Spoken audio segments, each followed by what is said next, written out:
Praise the lord. నీకోసం వేసే మాట అని దేవుని వాగ్దానాన్ని వింటున్న ప్రియ దేవుని బిడ్డలందరికీ హృదయపూర్వకమైన వందనాలు తెలియజేస్తూ ఉన్నాను. దేవుడు మిమ్మల్ని మీ కుటుంబాన్ని దీవించును గాక. ఈ రోజంతను దేవుడు తన అత్యధికమైన కృపను సహాయాన్ని మీకు అనుగ్రహించి దేవుడు తన సన్నిధిని మీకు తోడుగా చేయను గాక. ఈ రోజు పరిశుద్ధ గ్రంథంలోంచి కొన్ని మాటలు మనందరం కూడా ధ్యానిద్దాము. 32వ కీర్తన 1వ వచనం. తన అతిక్రమములకు పరిహారం నొందినవాడు, తన పాపములకు ప్రాయశ్చిత్తం నొందినవాడు ధన్యుడు. ఆమె ఒకసారి బిగ్గరగా ఆమె అని చెప్పండి దేవుని బిడ్డ. దేవుడు ఎంత అద్భుతమైన రీతిగా మాట్లాడుతున్నారు. ఎవరు ధన్యుడు, ఎవరు ఆశీర్వాదింపబడిన వారు, ఎవరు దీవెనకరమైన జీవితాన్ని కలిగి ఉన్నవారు అంటే ఎవరైతే తన అతిక్రమాలకు పరిహారం నొందుతారో, ఎవరైతే తన పాపములకు ప్రాయశ్చిత్తం నొందుతారో వారు ధన్యులు. ఈరోజు చాలా మంది వారి పాపాలని ఒప్పుకోవట్లేదండి. వారి పాపాలని దాచిపెడుతూ ఉన్నారు, కప్పి పెడుతూ ఉన్నారు. వారి పాపాలు ఏంటి అంటే వాళ్ళు కనుమరుగు చేసుకుంటా ఉన్నారు అన్నమాట. లోపల వారి పాపాలన్నిటినీ దాచిపెడుతున్నారు. పాపము పరిపక్వమై మరణాన్ని కంటదంట. ఈరోజు నిశ్చయంగా ప్రియ దేవుని బిడ్డ, పాపం మన జీవితాల్లో ఎవరైతే పాపం చేస్తాడో వారు పాపానికి దాసులై ఉన్నట్లుగా మనం చూస్తూ ఉన్నాం.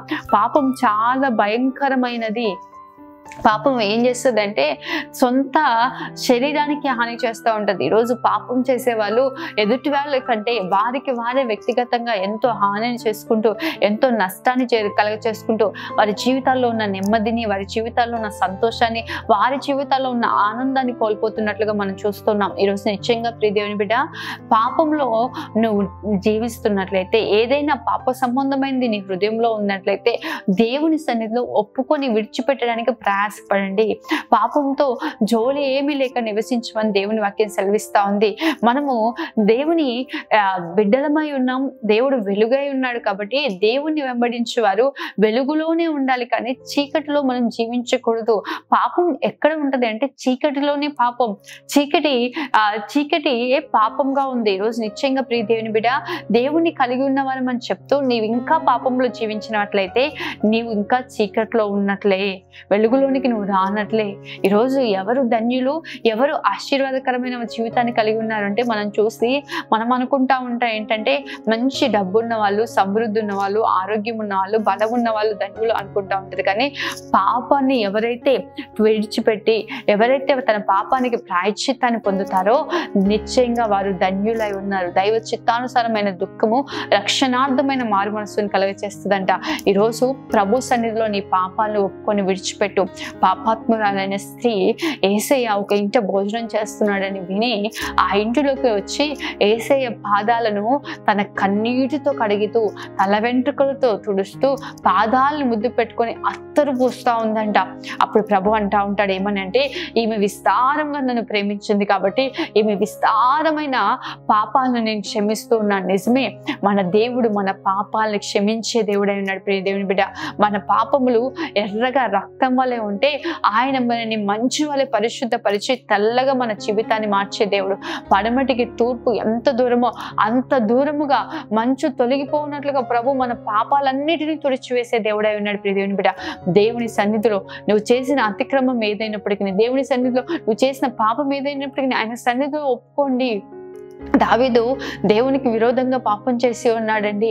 నిశ్చయంగా మనం చూసినట్లయితే దావీదు పాపం చేసేసి ఏమీ తెలియనట్లుగా ఊరియా భార్య బెత్షెబాతో పాపం చేశాడు, ఊరియాని చంపించేశాడు. ఏమీ తెలియనట్లుగా మౌనంగా ఉంటే దేవుడు నాతాను ప్రవక్తను పంపించి దావీదుతో మాట్లాడుతూ ఉంటాడు. ఏమని అంటే, దావీదు నువ్వు పాపం చేశావు, నువ్వు తప్పు చేశావు అని చెప్పి దావీదుకు చెప్పినప్పుడు వెనువెంటనే దావీదు పశ్చాత్తాప హృదయముతో గోనెపట్ట కట్టుకొని దేవుని సన్నిధిలో కన్నీరు కార్చి ప్రార్థిస్తూ ఒక చక్కటి కీర్తన మనకు కనిపిస్తూ ఉంటది. అయ్యా నన్ను హిస్సోపుతో కడుగు ప్రభా, అయ్యా నా ఆంతర్యంలో ఉన్న పాపాన్ని తొలగించు ప్రభా, శుద్ధ హృదయం నాలో కలగచే ప్రభు అని చెప్పేసి ఒక చక్కటి కీర్తన రాస్తూ ఉంటాడు. నిజమే, దేవుని సన్నిధిలో మన పాపాలు ఒప్పుకోవాలి.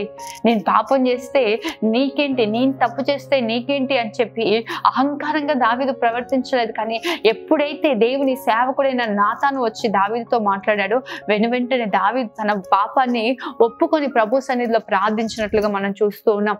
నినివే పట్టణ ప్రజలు వారు యోనా మాటకు లోబడి, దేవుని సేవకుని మాటకు లోబడి వెనువెంటనే గోనపట్ట కట్టుకొని పశ్చాత్తాప హృదయంతో దేవుని సన్నిధిలో ప్రార్థించాడు. మన పాపాలు మనం ఒప్పుకునే ఎడల మన దేవుడు కరుణా వాత్సల్యం కలిగిన దేవుడు, అత్యంత కృప కలిగిన దేవుడై ఉన్నాడు. కాబట్టి ఆయన చూపించాలనుకున్న ఉగ్రతనంతటిని చూపడం మానివేసి మన ఎడల కరుణను ప్రభు చూపిస్తాడంట. ఈరోజు ఏ పాపంలో, ఏ అతిక్రమంలో నువ్వు జీవిస్తున్నా ప్రియ దేవుని బిడ్డ, ప్రభు సన్నిధికి వచ్చి, ప్రభువా నేను ఈ తప్పు చేస్తున్నాను, నన్ను క్షమించు ప్రభువా, నేను ఈ పాపం చేస్తున్నాను, నేను ఈ అపరాధం చేస్తున్నాను అని ప్రభు నేను అడిగినట్లయితే ప్రభు నిశ్చయంగా ప్రియ దేవుని బిడ్డ నీ ప్రతి పాపం నుండి నిన్ను విడిపించే దేవుడిగా ఉన్నాడు. చూడండి, మీకా గ్రంథం 7వ అధ్యాయం 18, 19 వచనాలు చూడండి. తన స్వాస్థ్యంలో శేషించిన వారి దోషమును పరిహరించి వారు చేసిన అతిక్రమముల విషయమై వారిని క్షమించు దేవుడైన నీతో సముడైన దేవుడున్నాడా? ఆయన కనికరము చూపుడే అందు సంతోషించేవాడు గనుక నిరంతరము కోపముంచడు. ఆయన మరలా మన యందు జాలిపడును, మన దోషములను అణిచివేయును. వారి పాపములన్నింటినీ సముద్రపు అగాధములలో నీవు పడవేతు. ఆమె మనం ఆరాధిస్తున్న దేవుడు ఎంత గొప్ప దేవుడు అంటే, మన పాపాలని మనం ఒప్పుకున్నప్పుడు, మన అతిక్రమాల్ని మనం ఒప్పుకున్నప్పుడు ఆయన మనని క్షమించే దేవుడై ఉన్నాడు. అటువంటి దేవుడిగా ఇంకెవరైనా ఉన్నారా? ఆయనతో సమమైన వారు ఎవరైనా ఉన్నారా అంటే ఆయనకు సమమైన వారు ఎవ్వరు కూడా లేరు ప్రియ దేవుని బిడ్డ.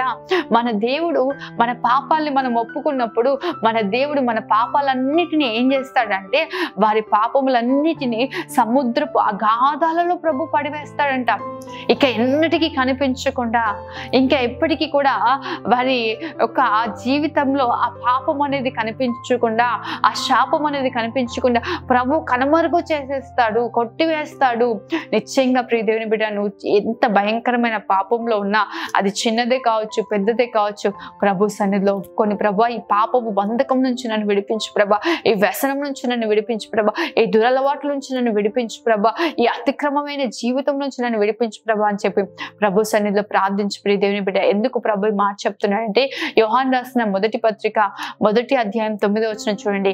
మన పాపములను మనం ఒప్పుకొని ఎడల ఆయన నమ్మదగిన వాడును నీతిమంతుడు గనక ఆయన మన పాపములను క్షమించి సమస్త దుర్నీతి నుండి మనలను పవిత్రులుగా చేయును. ఆమె మన పాపాల్ని మనం ఒప్పుకున్నప్పుడు ఆయన నమ్మదగిన వాడు, ఆయన నీతిమంతుడు. కాబట్టి ఆయన ఏం చేస్తాడు తెలుసా?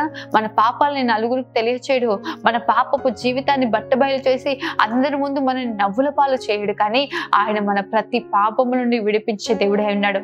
సముద్రపు అగాధాలలో పడివేస్తానని ప్రభు ఏ విధంగా అయితే వాగ్దానం చేశాడో అట్టి రీతిగా ప్రభు మన ప్రతి పాపం నుంచి మనని విడిపిస్తాడు ప్రియ దేవుని బిడ్డ. మనని పవిత్రులుగా చేసి, పరిశుద్ధులుగా చేసి, మన పాపాలన్నిటిని ప్రభు సముద్రపు అగాధాలలో పడివేసి ప్రభు మనని పవిత్రంగా, పరిశుద్ధంగా నిలబెట్టే దేవుడై ఉన్నాడు ప్రియ దేవుని బిడ్డ. అదేవిధంగా ప్రకటన గ్రంథం 22వ అధ్యాయం 14వ వచనం చూడండి. జీవ వృక్షమునకు హక్కు గలవారై గుమ్మముల గుండా ఆ పట్టణంలోనికి ప్రవేశించినట్లు తమ వస్త్రములను ఉతుక్కొని వారు ధన్యులు అని దేవుని వాక్యం సెలవిస్తుంది. ఎప్పటికప్పటికి మన హృదయాన్ని మనం బాగు చేసుకోవాలి. వస్త్రము అంటే హృదయానికి సూచనగా ఉంది. మన హృదయాన్ని మనం శుద్ధి చేసుకోవాలి ప్రియ దేవుని బిడ్డ.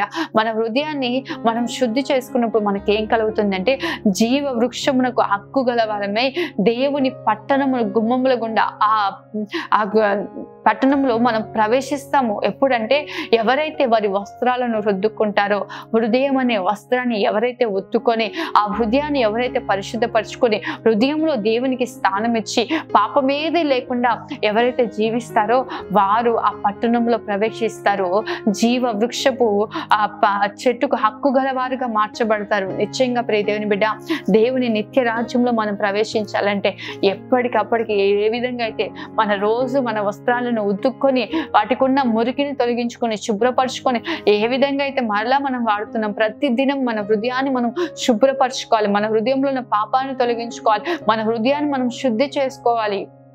దావీదు ఒక చక్కని మాట అంటూ ఉంటాడు. 139వ కీర్తన 23-24 వచనాలు చూడండి. దేవా నన్ను పరిశోధించి నా హృదయమును తెలుసుకొనుము, నన్ను పరీక్షించి నా ఆలోచనలు తెలుసుకొనుము. నీకు ఆయాస్కరమైన మార్గము నా ఎందున్నదేమో చూడుము, నిత్య మార్గమున నన్ను నడిపించుము. ఆమె ఎంత చక్కటి అనుభవం చూడండి. ప్రభా నా హృదయాన్ని పరిశోధించు, నీకు ఆయాస్కరమైన మార్గం ఏదైనా ఉంటే ప్రభా నాకు బయలుపరచు ప్రభా, నీకు నన్ను పరీక్షించిన ఆలోచనలు తెలుసుకో ప్రభా, నిత్య మార్గంలో నన్ను నడిపించు ప్రభా అని చెప్పి దావీదు ప్రార్థిస్తా ఉన్నాడు. నిశ్చయంగా ప్రియమైన బిడ్డ, అనుదినము మనల్ని మనం ప్రభు సన్నిధిలో పరిశుద్ధపరుచుకొని సిద్ధ మనస్సు కలిగి నిష్కలంకంగా నిరపరాధులుగా దేవుని సన్నిధిలో మనం నిలబడగలిగినట్లయితే నిశ్చయంగా ప్రియదేవుని బిడ్డ దేవుని పట్టణంలో మనం ప్రవేశించగలుగుతాము. జీవ వృక్షమునకు హక్కు గలవారమై మనం జీవిస్తాము. నిశ్చయంగా ఈరోజు దేవుని సన్నిధిలో మీ అతిక్రమాలు ఒప్పుకోండి, మీ పాపమునకు ప్రాయశ్చిత్తులై ప్రభు సన్నిధిలో కన్నీరు కార్చి ప్రార్థించండి. ప్రభా నేను ఈ పాపంలో ఉన్నాను ప్రభా, నేను ఈ బలహీనత చేత ఉన్నాను, ఈ వ్యసనం చేత ఉన్నాను, ఈ విషయంలో నేను పడిపోతున్నాను, నన్ను లేవనెత్తు ప్రభు అని ప్రార్థించండి. ఆయన జిగట గల ఊబిలోంచి నిన్ను లేవనెత్తుతాడు. నీ పాపములను సముద్రపు అగాధలలో పడివేసి నేను పరిశుద్ధంగా పవిత్రంగా ప్రభు నిలబెడతాడు. ప్రియదేవుని బిడ్డ, ధన్యకరమైన జీవితం ఏదైనా ఉందంటే పాపాలని ఒప్పుకొని విడిచిపెట్టి కనికరాన్ని పొందుకోవడమే. నిశ్చయంగా అటు గొప్ప భాగ్యం మీరందరూ కూడా పొందుకొందురుగాక. ఆమేన్. ప్రార్థన చేసుకుందాం. మహోన్నతుడైన తండ్రి, సర్వశక్తిమంతుడైన దేవ, సర్వాధికారి, నీకే వందనాలు స్తోత్రాలు చెల్లిస్తున్నా. ఎంత అద్భుతమైన రీతిగా మీరు మాతో మాట్లాడారు. ఈ మాటలన్నిటిని బట్టి స్తోత్రాలు ప్రభా. ఎంతమంది అయితే ఈ మాటలు విన్నారో వారి హృదయాల్లో ఈ మాటలు స్థిరపరచండి. ప్రతి హృదయంలో ఈ మాటలు ఫలభరితంగా మార్చండి ప్రభా. ఎంతమంది అయితే పశ్చాత్తాపం కలిగి అయా నీ సన్నిధిలో వారు నీకు విరోధంగా చేసిన ప్రతి అతిక్రమమును ప్రతి పాపమును ఒప్పుకుంటుండగా నెమ్మదిని, సమాధానాన్ని, ఆశీర్వాదాన్ని, దీవెనను కలగచేసే ప్రభా వారిని పరిశుద్ధులుగా పవిత్రులుగా మీరు నిలబెట్టబోతున్నందుకు వందనాలు ప్రభా. ప్రతి ఒక్కరిని దీవించండి. అటు శుద్ధ హృదయం అయా ప్రతి ఒక్కరికి దయచేయమని ప్రార్థిస్తున్నాం తండ్రి. అయా ఈ రోజంతా బిడ్డలకు తోడుగా ఉండండి. నీ సన్నిధిని తోడుగా నుండి చేసి నీ కృపను అనుగ్రహించమని యేసు పరిశుద్ధ నామములో వేడుకుంటూ ఉన్నాను తండ్రి. ఆమెన్. దేవుడు మిమ్మల్ని మీ కుటుంబాన్ని దీవించును గాక. ఆమెన్. God bless you.